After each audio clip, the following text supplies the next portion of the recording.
Hello friends, ಎಲ್ಲರಿಗೂ ನಮಸ್ಕಾರ. ಕವಿತಾ ಕಿರಣ ಲೋಕಕ್ಕೆ ನಿಮ್ಮೆಲ್ಲರಿಗೂ ಸ್ವಾಗತ. ಆಷಾಢ ಮಾಸ ಯಾವಾಗ ಪ್ರಾರಂಭವಾಗುತ್ತದೆ, ಯಾವಾಗ ಮುಕ್ತಾಯವಾಗುತ್ತದೆ, ಈ ಆಷಾಢ ಮಾಸಕ್ಕೆ ಯಾಕಿಷ್ಟು ಪ್ರಾಧಾನ್ಯತೆಯನ್ನು ಕೊಡ್ತೀವಿ, ಮಹತ್ವವೇನು, ಆಷಾಢ ಮಾಸದಲ್ಲಿ ಯಾಕೆ ಶುಭ ಕಾರ್ಯಗಳನ್ನು ಮಾಡಬಾರ್ದು, ಇದು ಅಶುಭ ಮಾಸ ಅಂತ ಕರೀತಾರೆ, ನಿಜನಾ? ಇವೆಲ್ಲದರ ಒಂದು ಸಂಪೂರ್ಣ ಮಾಹಿತಿನ ಇವತ್ತಿನ ಈ ವಿಡಿಯೋದಲ್ಲಿ ತಿಳ್ಕೊಳ್ಳೋಣ ಸ್ನೇಹಿತರೆ.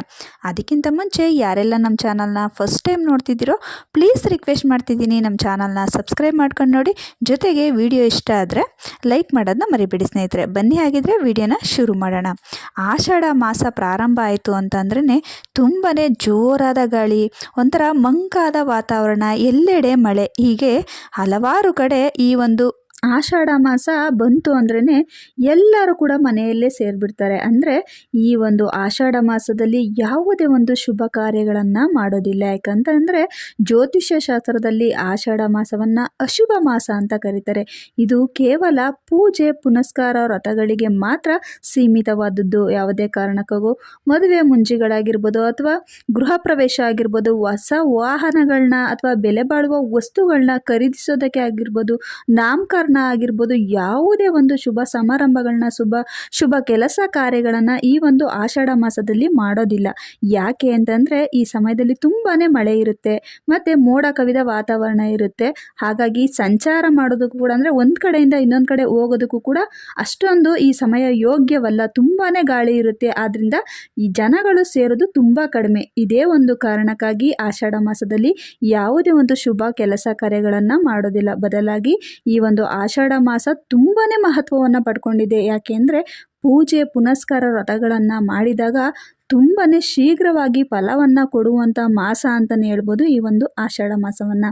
ಈ ಆಷಾಢ ಮಾಸ ಯಾವಾಗ ಪ್ರಾರಂಭವಾಗಿ ಯಾವಾಗ ಮುಕ್ತಾಯವಾಗುತ್ತೆ ಅಂತ ನೋಡೋದಾದರೆ ನಾವು ಜುಲೈ 15ನೇ ತಾರೀಕು, ಅಂದರೆ 2026 ಜುಲೈ 15ನೇ ತಾರೀಕು ಅಮಾವಾಸ್ಯೆ ಆದಂತಹ ಮಾರನೇ ದಿನದಿಂದ ಈ ಒಂದು ಆಷಾಢ ಮಾಸ ಪ್ರಾರಂಭವಾಗುತ್ತೆ. ಅಂದರೆ ಬುಧವಾರದಿಂದ ಇದು ಮುಕ್ತಾಯ ಆಗುವಂಥದ್ದು ಆಗಸ್ಟ್ 13ನೇ ತಾರೀಕು. ಈ ಆಷಾಢ ಮಾಸವು ದಕ್ಷಿಣಾಯನ ಪ್ರಾರಂಭವಾಗುವ ದಿಕ್ಕನ್ನು ಕೂಡ ಸೂಚಿಸುತ್ತದೆ ಅಂತಲೇ ಹೇಳ್ಬೋದು ಸ್ನೇಹಿತರೆ.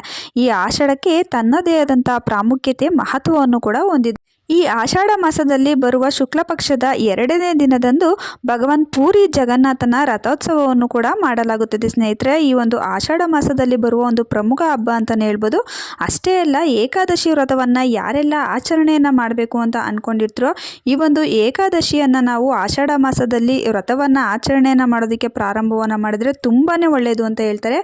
ಹಾಗಾಗಿ ಆಷಾಢ ಮಾಸದಲ್ಲಿ ಒಂದು ಏಕಾದಶಿನೂ ಕೂಡ ತುಂಬಾ ಪ್ರಮುಖವಾದ ಹಬ್ಬ ಅಂತಲೇ ಹೇಳ್ಬೋದು. ಹಾಗೆಯೇ ನಾಗಪಂಚಮಿ ಇದೆ, ತುಂಬಾ ಪ್ರಮುಖವಾದ ಹಬ್ಬ.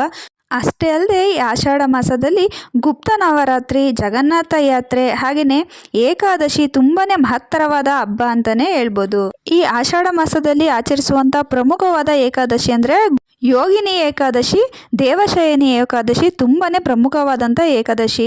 ಇವನ್ನು ಒಂದು ವಿಷ್ಣುವಿನ ಪರಮಾತ್ಮವಾಗಿ, ಒಂದು ವಿಷ್ಣುವಿನ ಪ್ರೀತಾರ್ಥವಾಗಿ ಈ ಒಂದು ಏಕಾದಶಿಯನ್ನು ಆಚರಣೆಯನ್ನು ಮಾಡಲಾಗುತ್ತೆ. ಏಕಾದಶಿಯನ್ನು ಯಾರೆಲ್ಲ ಆಚರಣೆಯನ್ನು ಮಾಡಬೇಕು ಅಂದ್ಕೊಂಡಿರ್ತಾರೋ ಈ ಒಂದು ಆಷಾಢ ಮಾಸದಲ್ಲಿ ನೀವು ಆಚರಣೆಯನ್ನು ಮಾಡಿ. ತುಂಬಾ ಬಹಳ ಮುಖ್ಯವಾದಂಥ ಒಂದು ಏಕಾದಶಿ ಅಂತಲೇ ಹೇಳ್ಬೋದು, ಶಯನಿ ಏಕಾದಶಿ ಆಗಿರ್ಬೋದು. ಹಾಗೆಯೇ ಆಷಾಢ ಮಾಸದಲ್ಲಿ ಗುರು ಪೂರ್ಣಿಮೆಯನ್ನು ಕೂಡ ಆಚರಣೆಯನ್ನು ಮಾಡ್ತಾರೆ. ಮತ್ತು ಮಣ್ಣೆತ್ತಿನ ಅಮಾವಾಸ್ಯೆನೂ ಕೂಡ ಇದೆ. ತುಂಬಾ ವಿಶೇಷವಾದ ಹಬ್ಬಗಳು, ವ್ರತಗಳು ಈ ಒಂದು ಆಷಾಢ ಮಾಸದಲ್ಲಿ ಬರುತ್ತೆ. ಅಷ್ಟೇ ಅಲ್ಲ, ಒಂದು ಚಾಮುಂಡೇಶ್ವರಿಯ ಜನ್ಮದಿನ ಕೂಡ ಈ ಒಂದು ಆಷಾಢ ಮಾಸದಲ್ಲೇ ಬರುತ್ತೆ. ಅದು ಕೂಡ ತುಂಬಾ ವಿಜೃಂಭಣೆಯಿಂದ ಆಚರಣೆಯನ್ನು ಮಾಡುವಂಥ ಹಬ್ಬ ಅಂತಲೇ ಹೇಳ್ಬೋದು.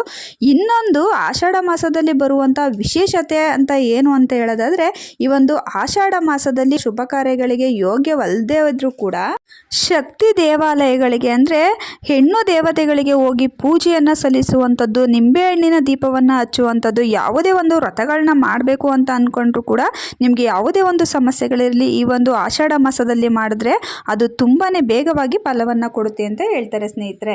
ನೋಡೋರಲ್ವಾ, ಇವತ್ತಿನ ಈ ಚಿಕ್ಕ ಮಾಹಿತಿ ನಿಮಗೆಲ್ಲ ಇಷ್ಟ ಆಗಿದ್ರೆ, ಯಾರೆಲ್ಲ ನಮ್ಮ ಚಾನಲ್ನ ಫಸ್ಟ್ ಟೈಮ್ ನೋಡ್ತಿದ್ರು ಪ್ಲೀಸ್ ರಿಕ್ವೆಸ್ಟ್ ಮಾಡ್ತಿದ್ದೀನಿ, ನಮ್ಮ ಚಾನಲ್ನ ಸಬ್ಸ್ಕ್ರೈಬ್ ಮಾಡಿ, ಶೇರ್ ಮಾಡಿ, ಲೈಕ್ ಮಾಡಿ, ನಿಮ್ಮ ಅನಿಸಿಕೆಗಳನ್ನ ಕಮೆಂಟ್ ಮಾಡಿ ಸ್ನೇಹಿತರೆ.